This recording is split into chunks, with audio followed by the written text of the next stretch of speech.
सेविका तसेच बंधू भगिनी, आज आपण विजयादशमी उत्सव साजरा करत आहोत. विजयादशमी या उत्सवाचं एक औचित्य असं आहे की असुरी शक्तीवर मिळवलेला विजय, संहारक शक्तीचा केलेला विध्वंस आणि या सगळ्यांचा विजय साजरा करण्यासाठी आपल्यामध्ये असलेली प्रेरणा, समितीच्या माध्यमातून जे प्रात्यक्षिकं झाली ती खरंच कौतुकास्पद आहे. छोट्या छोट्या लहान मुलींनी अतिशय चांगल्या प्रकारे प्रात्यक्षिकं केली आणि समितीमध्ये काय शिकवलं जातं, कोणतं मार्गदर्शन केलं जातं, कोणता संस्कार केला जातो, या संस्कारासंबंधीची एक चुनू त्यांच्या प्रात्यक्षिकातून आपल्याला दिसून आली. तसं जर विचार केला तर यावर्षीचा विजयादशमी उत्सव हा दरवर्षीपेक्षा एक वेगळा आहे. याचं कारण आपल्या सगळ्यांना माहिती आहे की राष्ट्र पुनर्निर्माणाचा उद्देश डोळ्यासमोर ठेवून हिंदूंचं संघटन करणारा राष्ट्रीय स्वयंसेवक संघ आज शताब्दी वर्षात आलेला आपल्याला दिसतोय. आणि समितीच्या बाबतीत जर विचार केला तर वंदनीय मावशींनी समितीची जी प्रेरणा त्यांना मिळाली ती राष्ट्रीय स्वयंसेवक संघाच्या कार्यामधूनच. या प्रेरणेच्या अनुषंगाने असं सांगावंसं वाटतं की देशामध्ये मातृशक्ती ही 50% आहे आणि मातृशक्तीचा जर वापर राष्ट्रकार्यासाठी झाला तर निश्चितपणे राष्ट्र हे वेगाने गतीने प्रगती केल्याशिवाय राहत नाही. आणि याच दृष्टिकोनातून कर्तृत्व, नेतृत्व आणि मातृत्व या 3 मुद्द्याच्या आधारे राष्ट्रसेविका समिती काम करते आहे. आदर्श माता म्हणून राजमाता जिजाबाईचा आपण उल्लेख करतो आहे. कर्तव्यवान स्त्री म्हणून अहिल्याबाईंची पुण्यतिथी आपण साजरी करतोय. आणि नेतृत्व म्हणून जर समोर पाहिलं तर राणी लक्ष्मीबाईची पुण्यतिथी आपण या माध्यमातून साजरी करतो. म्हणजे राष्ट्रसेविका समितीमध्ये राष्ट्रामध्ये असलेलं कर्तृत्व, नेतृत्व आणि तिसरा मुद्दा आहे जो मातृत्व, याचा विचार जर आपण केला तर निश्चितपणे आज आपल्याला विचार करण्यासारखी परिस्थिती निर्माण झालेली दिसते आहे. समाजामध्ये वावरत असताना अनेक बाबी आपल्या समोर आहेत. मातृत्व शक्ती ही एक प्रगल्भ अशी शक्ती आहे की जिचा आधार संस्कार आहे.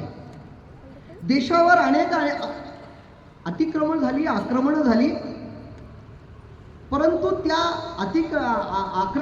आक्रमणामध्ये राजसत्ता गेली, संपत्ती लुटल्या गेली, समाज व्यवस्था बिघडली, परंतु कुटुंब व्यवस्था ही आपली मजबूत असल्यामुळे, कुटुंब शक्ती ही एक मजबूत स्थितीमध्ये असल्यामुळे, घराचा राष्ट्राचा कणा असल्यामुळे आज आपण त्याही परिस्थितीत गुलामगिरीमध्ये जरी गेलो असलो तरीही आपण आपल्या राष्ट्राच्या, कुटुंबाच्या माध्यमातून आपण तरलो आहोत, तगलो आहोत. संस्कार हा टिकून ठेवणारी ही मातृत्व शक्ती आहे. आणि मातृत्व शक्ती जर जागृत झाली तर काय करू शकते याचा परिणाम आपल्यालाही माहिती आहे. मातृत्व हे एक महत्त्वाचा भाग आपल्या संस्कारामध्ये आहे. कारण मातृशक्ती हीच कुटुंबावर संस्कार करणारी आहे, कुटुंब व्यवस्था राखण कायम ठेवणारी आहे आणि कुटुंब व्यवस्थेमध्ये जडणघडण करण्याचं काम, संस्कार घडवण्याचं काम, संस्काराचं संक्रमण करण्याचं काम, संस्काराला मजबूत आणि टिकून ठेवण्याचं काम या मातृशक्तीनं केलेलं आपल्याला दिसतं. आणि ते काम अव्याहतपणे टिकून राहावं, त्याची धुरा सांभाळण्याचं काम समिती करत असलेली आपल्याला दिसून येते. आज समितीला 89 वर्ष पूर्ण झाली आहेत. 25 ऑक्टोबर 1936 वंदनीय लक्ष्मीबाई केळकर मावशींनी या समितीची स्थापना केली वर्ध्याला. स्थापना झाली, कार्य सुरू झालं आणि कार्य एकदा सुरू झालं की ते कार्य सातत्यानं चालत राहिलं पाहिजे. ही भूमिका मनामध्ये प्रत्येकाच्या जागृत करण्याचं काम, राष्ट्रभक्ती निर्माण करण्याचं काम, समाजाला, देशाला, कुटुंबाला घडवण्याचं काम मातृशक्तीच्या माध्यमातून करण्याचं कार्य सेविका समिती करत असलेलं आपल्याला दिसतंय. सेविका समितीच्या माध्यमातून अनेक सेविका आपलं जीवन राष्ट्रकार्यासाठी देत असलेल्या आपल्याला दिसतात. राष्ट्र उभारणीमध्ये त्यांचा महत्त्वाचा वाटा असतो. परंतु आजची स्थिती अशी आहे की शिक्षणावर भर आहे, शिक्षण मिळालं पाहिजे या दृष्टिकोनातून विचार केला जातो आणि शिक्षणाचा विकास हा मोठ्या प्रमाणात होतो. परंतु त्याचबरोबर शिक्षणाचा विकास झाला तर अनेक पारंपरिक ज्या संस्कार आहेत, ज्या संस्कृती आहेत, त्याला फाटा देण्याचं काम सुरू झालेलं आपल्याला दिसतं. म्हणून समाजामध्ये विघातक शक्ती जी मोठ्या प्रमाणात फोफावलेली दिसते आणि त्याचा परिणाम जो आपल्या हिंदू संस्कृतीवर घडत आलेला दिसतो तो त्याचाच एक भाग आहे असं आपल्याला म्हणता येते. म्हणून मातृशक्तीनं अजून देखील जागृत होऊन समाजामध्ये काम करणं नितांत गरजेचं आहे. समाजामधली शक्ती ही कशा प्रकारचं काम करते, राष्ट्र जडणघडणीत आपला कोणता हिस्सा असला पाहिजे. आपण म्हणतो की मुलं व्यवस्थित वागत नाहीत, त्याला जबाबदार कोण? एकत्र कुटुंब पद्धती होती. एकत्र कुटुंब पद्धतीमध्ये वडीलधारे मंडळीच्या माध्यमातून आपोआप संस्कार घडत होता. त्याचं चालणं, बोलणं, वागणं, रीती याचा विचार लहान मुलावर होत होता आणि लहान मुलाच्या माध्यमातून ते काम होत असलेलं आपल्याला दिसत होतं. परंतु आज विभक्त संस्कृती आहे. ठीक आहे, परिवर्तन झालंय, बदल झाला, बदल स्वीकारला पाहिजे. आपण आपल्या पारंपरिक विचाराचा वारसा हा कायम ठेवला पाहिजे. कुटुंबाच्या बाबतीत जर विचार केला तर कुटुंबाने 6 भ विचारात घेतले पाहिजे. भाषा, भूषा, भजन, भोजन, भ्रमण आणि भवन. या 6 गोष्टीचा जर आपण साकल्याने विचार केला तर भाषा हा जो विषय आहे हा अत्यंत महत्त्वाचा आहे. मातृभाषा असली पाहिजे. मातृभाषेमध्ये मिळणारं जे शिक्षण आहे ते चांगल्या प्रकारचं मिळतं. त्यासाठी मातृभाषेचा कटाक्ष हा मातृशक्तीनं ठेवला पाहिजे. एकत्र कुटुंब पद्धतीची आजची परिस्थिती जरी नसली तरीही परिवर्तनाच्या माध्यमातून भूषा हा जो भाग आहे, भूषा कसली असली पाहिजे, भूषेवरून आपला विचार कसा आहे हे समजतं आणि आपल्या संस्कृतीचा असणारी जी वेशभूषा आहे तिचा देखील विचार आपण केला पाहिजे. आज नुकतंच असं म्हणता येणार नाही की भाऊ जुन्या काळात पातळ नेसून, नऊवारी नेसून महिला राहत होत्या, आजही राहिल्या पाहिजे असं मी म्हणणार नाही. बदल स्वीकारले पाहिजे. परंतु ज्यावेळी सणवार येतो, ज्यावेळी आपला उत्सव येतो, त्या उत्सवाच्या प्रसंगी आपला संस्कारिक पोशाख हा असला पाहिजे. या संदर्भात एक उदाहरण सांगतो. कारण संस्काराच्या पोशाखाच्या वरून संस्कार आणि आपल्या संस्कृतीची जाण लोकांना होते. एक राष्ट्रीय स्वयंसेवक संघाचे ज्येष्ठ कार्यकर्ते होते. ते पत्नीसह पेरू देशामध्ये फिरायला गेले. तिथे गेल्यानंतर त्यांच्या पत्नीने साडी परिधान केली होती आणि कुंकू लावलं होतं. तर त्या पेरू देशातल्या महिला जेव्हा त्यांच्या समोरून गेल्या तेव्हा त्या अरे इंडी असा विचार केला. म्हणजे त्यांच्या कुंकवाच्या आणि पेहरावरून भारतीय संस्कृती त्यांना जाणवली, न बोलता न भाष्य करता. पेहराव हा माणसाच्या संस्कृतीचं प्रदर्शन घडवत असतो आणि संस्कृती कशी आहे, विचारधारा या संस्कृतीची कशी आहे याचं प्रतिबिंब उमटवण्याचं काम हा पेहराव करत असतो. म्हणून भूषेचा विचार केला जातो. त्याच्यानंतरचा तिसरा मुद्दा आहे भजन, भोजन. भोजन संस्कृती सुद्धा कशी असली पाहिजे. आपले शिवराम कारंत ज्ञानपीठ पुरस्कार प्राप्त असलेले एकदा धारवाडला गेले होते. आणि धारवाडला गेल्यानंतर तिथे महाराष्ट्र सदन होतं आणि त्या सदनात बोलताना त्यांना त्याची माहिती देताना त्यांनी सांगितलं की हे महाराष्ट्र सदन जे आहे हे महाराष्ट्राची संस्कृती जपण्याचं आणि संस्कृती घडवण्याचं काम करतं, त्याच्यासाठी याचे कार्य सातत्यानं चालतं. त्यांनी ते ऐकून घेतलं, परंतु ज्यावेळेस ते प्रास्ताविकाला भाषणाला उभे राहिले त्यावेळेस त्यांनी त्याचा धागा पकडून सांगितलं की मी महाराष्ट्र सदनात होतो, मराठी माणसांकडे माझी व्यवस्था झाली होती, परंतु तिथे पोळी आमटी नव्हती, सगळ्या पंजाबी डिश होत्या, मग संस्कृती जपली कशी? म्हणजे हा विचार जेव्हा त्यांनी सांगितला तेव्हा सगळ्यांचा लख प्रकाश पडला की आपण ज्या बाबीसाठी काम करतो ती बाब सोडून काम करू नये. ही विचारधारा त्यांनी त्यांच्या समोर मांडली. भोजनानंतर भ्रमण नावाचा विषय आहे. भ्रमण कसं असावं? कुटुंबात एक वाक्यता असावी, वर्षातून एक वेळा किमान सगळ्या कुटुंबाने एकत्रितरित्या कुठल्या तरी धार्मिक स्थळाला भेट दिली पाहिजे. धार्मिक स्थळाला भेट देण्याकरता केवळ पुण्य पावन करण्याकरता, पुण्य मिळवण्याकरताच केली पाहिजे असातला विषय नसतो. तिथली संस्कृती कशी आहे, तिथली विचारधारा कशी आहे, लोक कसे आहेत, वागणूक कशी आहे, याचा अनुभव प्रत्यक्षरित्या तिथे जाऊन आपल्याला घेता येतो. म्हणजे देशाचा विचार करत असताना देशाच्या विविध भागातली विविध संस्कृती कशा पद्धतीची आहे हा विचार प्रत्येकाच्या मनामध्ये येण्यासाठी भ्रमण केलं पाहिजे. आणि शेवटचा 6वा भ जो आहे तो भवन आहे.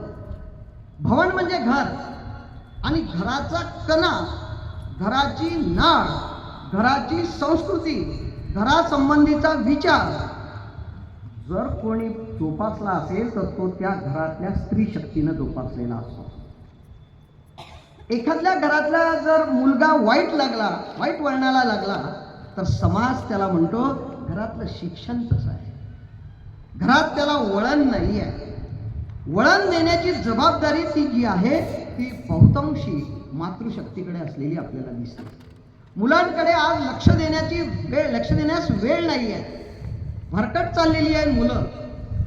परंतु आपण पाहतो की मुलांच्या अभ्यासाकडे लक्ष दिलं म्हणजे मुलांच्या जीवनाकडे आपण लक्ष दिलं असा अर्थ होत नाही. तो कसा वागतो, त्याचे मित्र कोणते आहेत, त्याचा विचार कसा आहे, त्याच्याशी इतर बाबीचा आपला सुसंवाद होतो का, हा देखील विचार करणं राष्ट्राच्या दृष्टीनं अत्यंत सहजगत्या घडणारा विचार आहे, महत्वाचा आहे.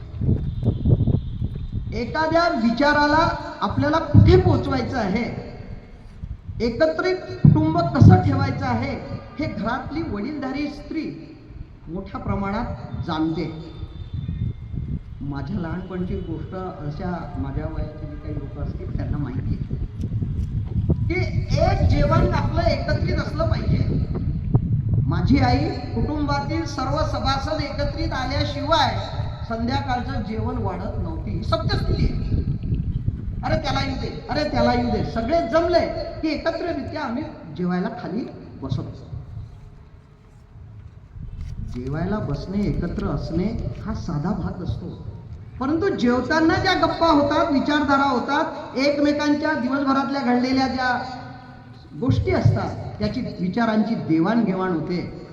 आज तशी स्थिती राहिलेली नाही. या देवाणघेवाणीला, यांच्या विचार ऐकण्याला आपण मोकत आहोत.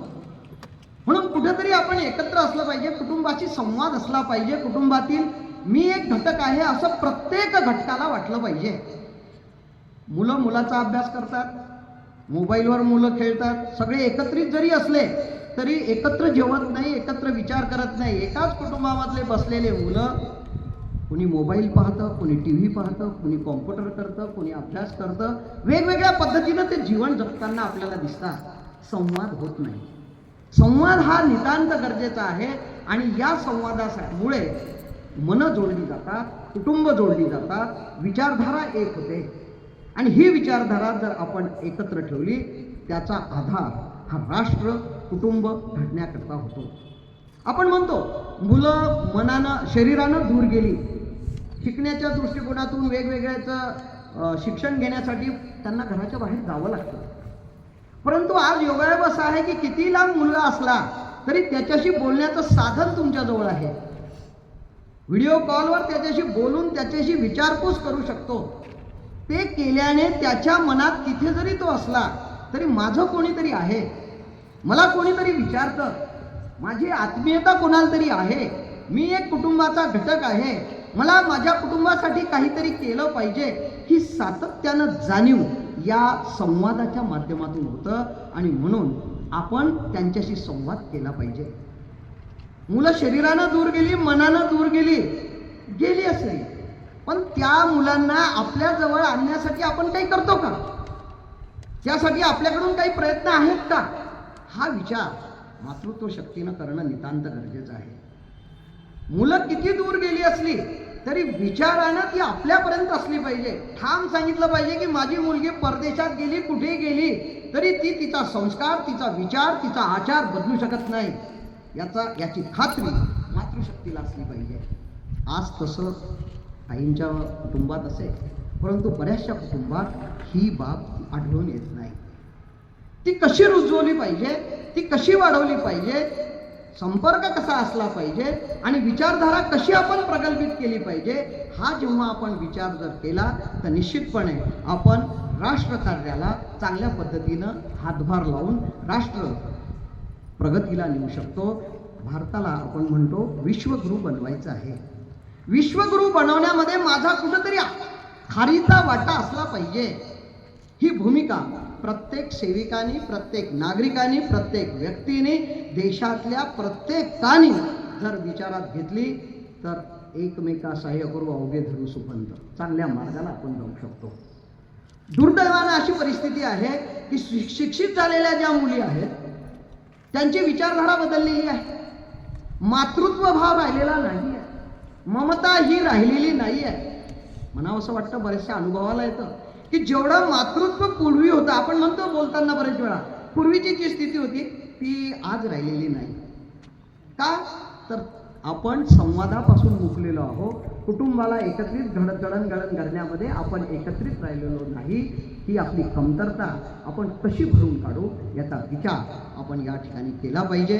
आणि माझं राष्ट्र एक संघ कसं होईल, माझा देश हा विश्वगुरू कसा बनेल, यासाठी सर्वांनी प्रयत्न केले पाहिजे. माझाही खारीचा वाटा त्याच्यामध्ये असला पाहिजे अशी भूमिका प्रत्येकानं ठेवली तर निश्चितपणे आपला देश विश्वगुरू बनल्याशिवाय राहणार नाही. कारण भारतामध्ये अनेक परंपरा आहेत, पुष्कळ विषय आहे. अजून विषयाचा भाग जो आहे तो मी पुढच्या वेळेस आपल्याला कधी वेळ मिळाला तर बोलू. पण विश्वगुरू बनण्यासाठी माझा खारीचा काहीतरी मी देशासाठी चांगलं काम करेल, एवढी भूमिका, एवढा संकल्प आपण करूया. आणि कुटुंबाला आपल्या संस्कारित करूया. कुटुंब जडणघडणीत मोठ्या यशस्वी प्रमाणात तो राष्ट्राचा भाग राहील. राष्ट्रभक्ती त्याच्यामध्ये ओतप्रोत भरली जाईल, राष्ट्रप्रेम त्याच्याकडे राहील, संस्काराची भावना राहील, तो हिंदू संस्कृतीला विसरणार नाही आणि हिंदू संस्कृतीची एकनिष्ठ राहून त्याची विचारधारा जर तो सातत्यानं वाहत राहील, असा जर मुलगा, असा जर कुटुंब आपण जर घडलं तर कुटुंब घडेल, राष्ट्र घडेल. आणि राष्ट्राबरोबर इतर देशामध्ये जे सेविका समितीचं काम, जवळपास 12-14 देशामध्ये राष्ट्रसेविका समितीचं काम आहे, तिथे सुद्धा हा विचार पोचून लवकरच भारताला विश्वगुरुत्वाकडे आपण नेऊ शकू, एवढा विचार आपल्यासमोर मांडतो आणि माझं लांबलेलं भाषण संपवतो. मला या ठिकाणी 2 शब्द बोलण्याची संधी दिली आणि अध्यक्षपदाचा मान दिला, त्याबद्दल राष्ट्रसेविका समितीचे खूप आभार मानतो. आणि माझ्या बोलण्यामध्ये काही कोणाला अनर्थ लागला असेल तर क्षमा मागतो. धन्यवाद. बाल सेविका सावधान, उत्तिष्ठ.